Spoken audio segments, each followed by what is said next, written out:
Welcome back to Drill's Garage. Today we're back with the SC. Got to get that motor in the car. It's been too long, at least a couple of months already since I pulled that motor out of the car, and it needs to go back. It needs to get finished. Again, I don't know what I'm gonna do with this car. I'll probably end up putting it for sale because I just don't need any more cars. But this motor's been out of the car too long. I originally took it out because of some leaks. I know the rear main seal was leaking. That was the main thing. So I had to deal with that, and but that's it, you know. So time to get the motor back in the car. I just gotta kind of get everything prepped over here. I gotta get that compressor out of the way, get those CV axles out of the way, just kind of make sure nothing's hanging up, and lower the car. So that's what's coming up now. Stay tuned. But first, you know what time it is. Cafecito time. Get that bottle, get that bottle. Oh no!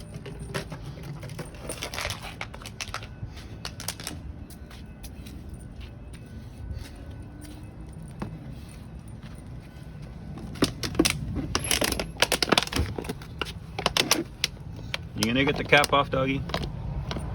Go, take the cap off. Spit it out. Take it off and spit it out. Come on. Come on, piggy. There you go. So one thing I always have to be very diligent about is getting rid of these little paper towels. I always put paper towels in there. Oh, let me put it back.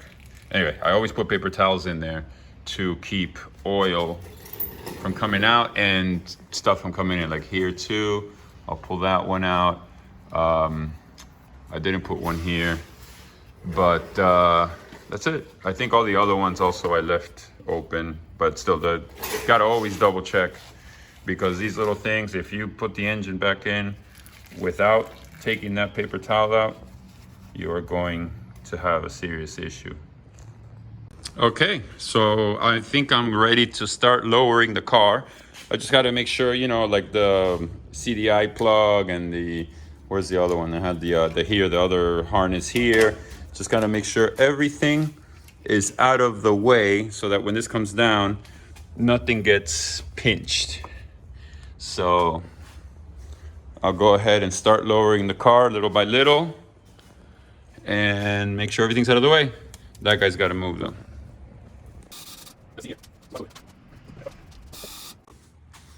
One pain in the butt part usually is these CV axles.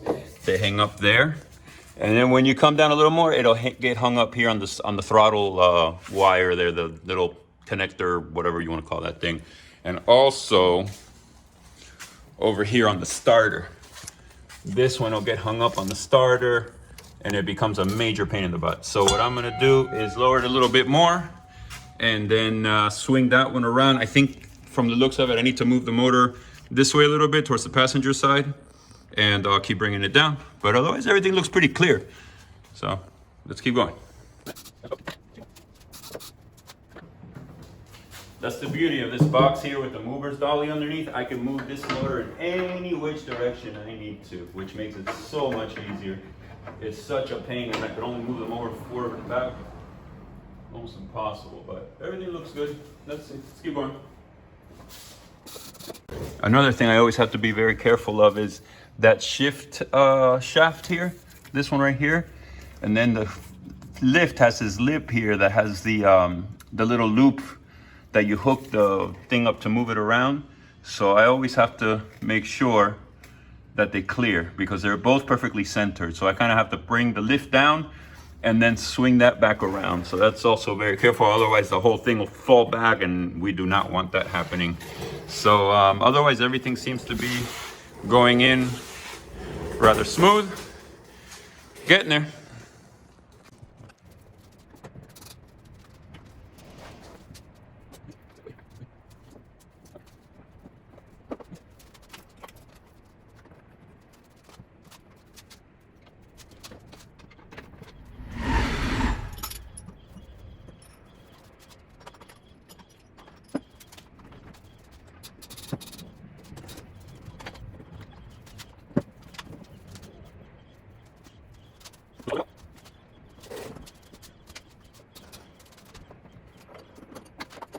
Okay.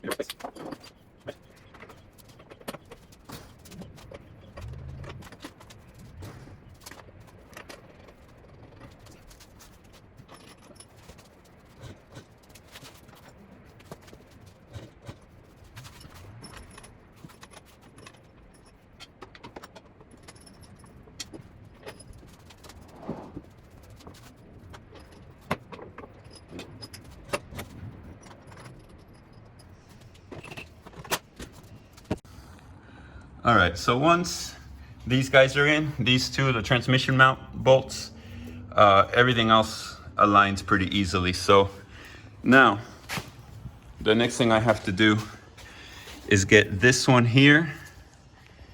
Can't really see much there. And this one here underneath the compressor, that one, to bolt up to the bar here that holds the motor up, whatever you want to call that thing. So that's what I'm doing now.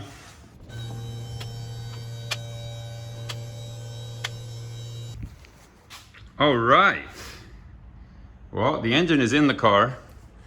So now I need to get up underneath here and connect everything. I gotta connect the starter, I gotta connect the CV axles, I gotta connect all the oil lines. I have to connect the clutch cable, the throttle cable. I have to hook up the shifter thingamajig. I gotta hook up, plug in the speedometer cable. Because I had to actually unplug that underneath the tunnel there because I don't remember why, but that's what I had to do. So anyway, time to get it in, but you know, motor's in the car. Now it's just a matter of reassembly. And then finally the bumper can go on and the wheels can go on and just kind of get this car back on the road. I gotta change the oil filter. I got a new oil filter.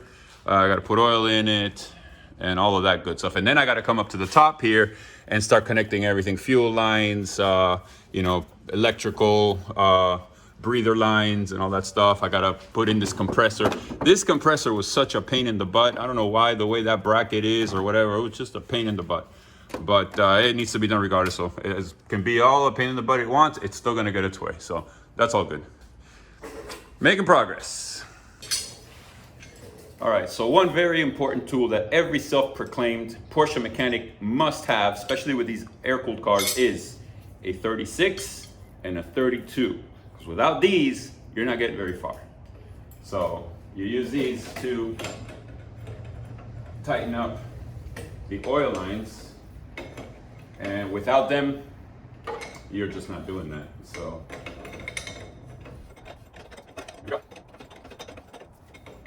All right, now we get the 32 in here, and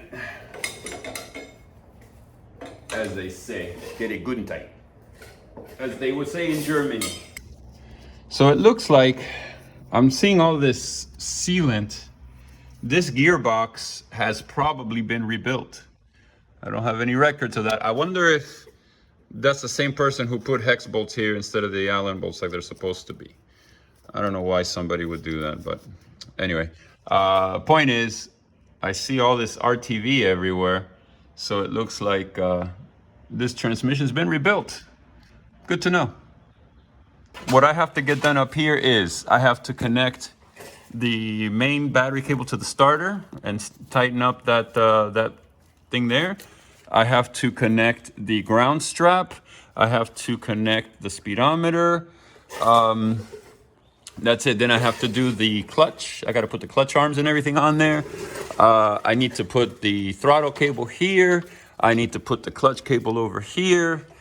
And I think that, oh, and also the axle bolts, obviously. The axles need to be put on. But I think that's all I got to do under here. Otherwise, ready to move up to the top.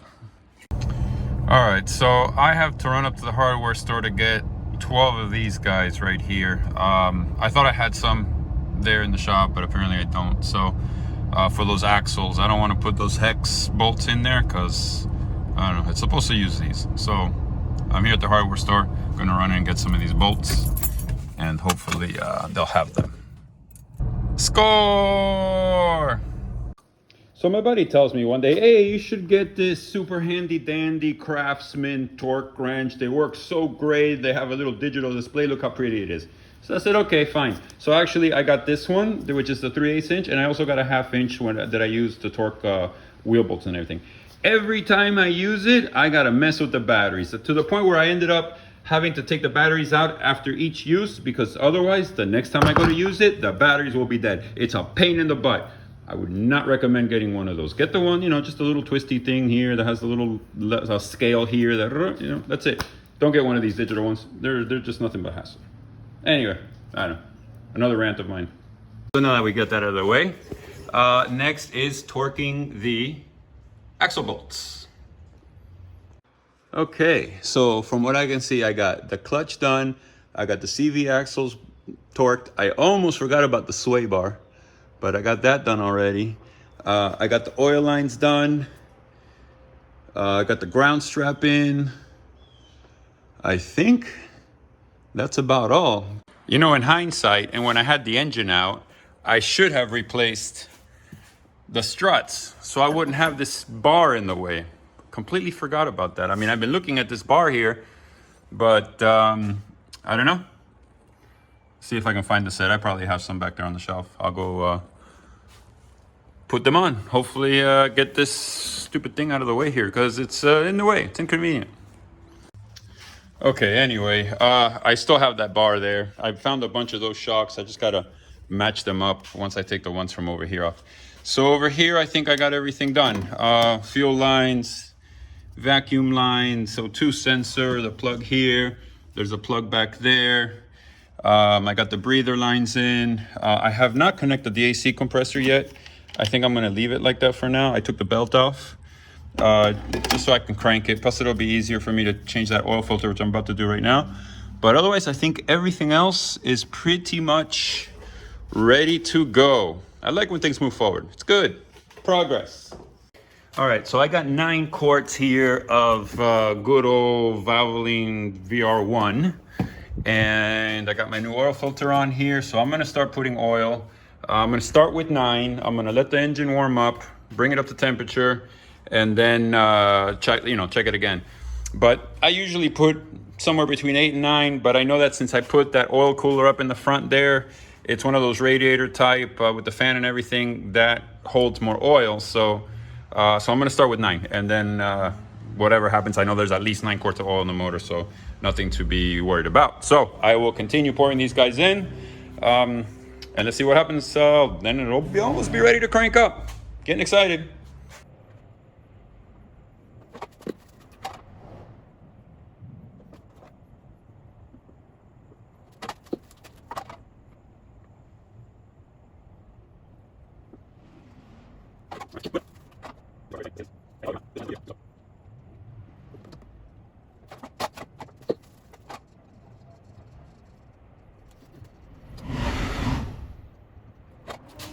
Okay, I got 7 quarts of oil in here. What I'm gonna do right now is I'm gonna disconnect the fuel pump relay and crank the engine over a little bit, kind of get that oil circulating a little bit, maybe build a little bit of oil pressure.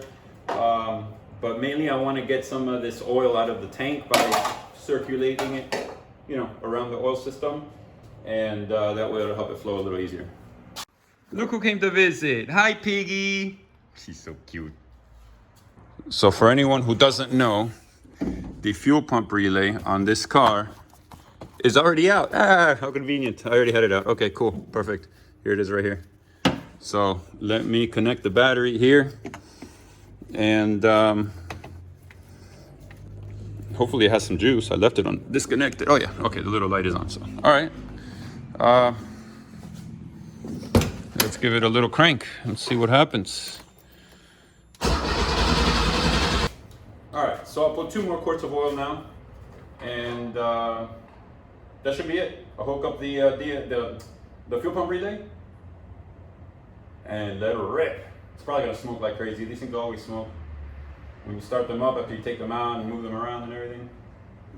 So I expect some smoke. I'll hook up the fan, suck all the smoke out. All right, so I got 9 quarts of oil in there. I got the cap back on. I put the dipstick back in there. Everything is here is good to go. So let's put in, oops, that relay right here, right here, and let's see what happens. But first, I'm going to hook up a fan because it's going to blow a lot of smoke. All right, fingers crossed. Let's see what happens.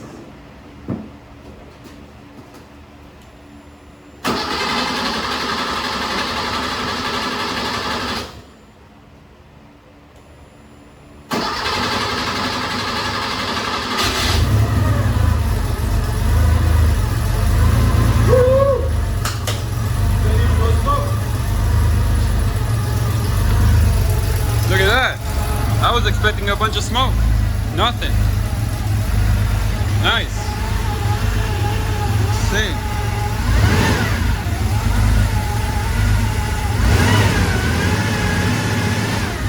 Let's check oil pressure. Okay, oil pressure good. Excellent. All right. Okay, so we got this thing running. No smoke. And it's idling there pretty steady. Sometimes this thing has a weird idle. Sometimes it goes too low and it wants to shut off. Then it goes back to normal. So I'll have to figure that out. But in the meantime, it's running perfect. What I wanted to check was these lines here. And yeah, they're getting warm. And those are going up to the the oil cooler I put up here that's got a little fan.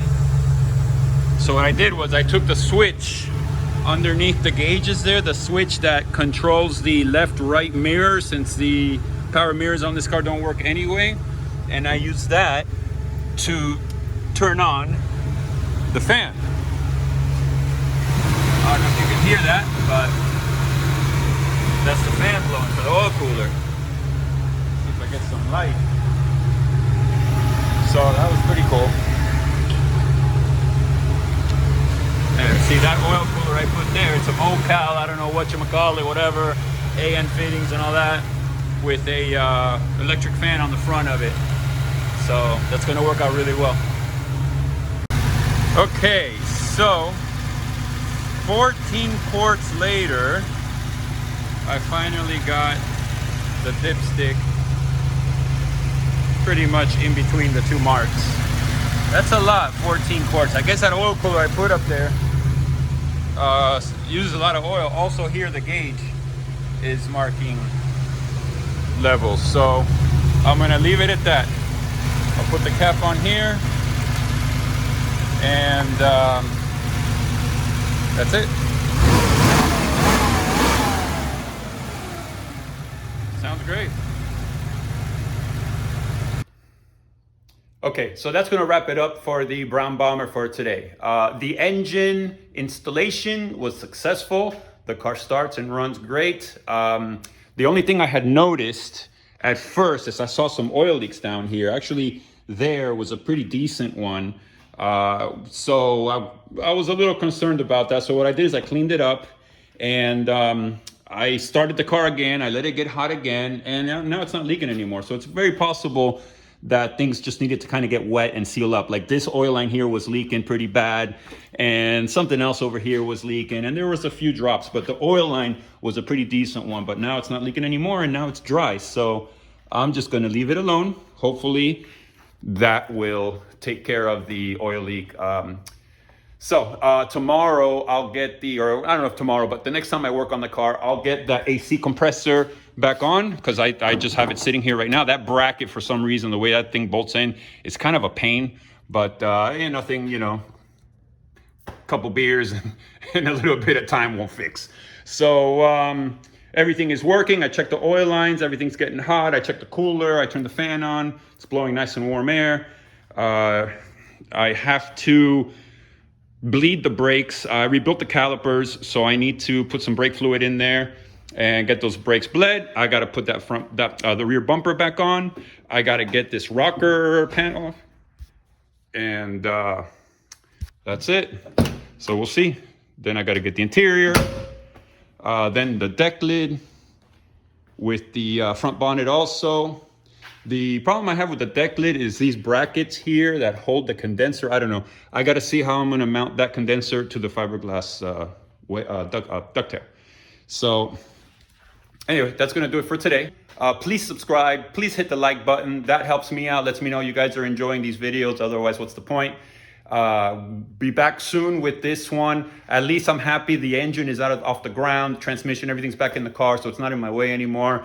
I was actually able to make a little bit of space over here. It still looks kind of messy, but you know, the ramp goes here, this moves, the wheels go on the car, the ducktail goes on the car, and that's it. Get it all together, almost ready to get on back on the road. So again, thanks for watching. Please subscribe. Thank you.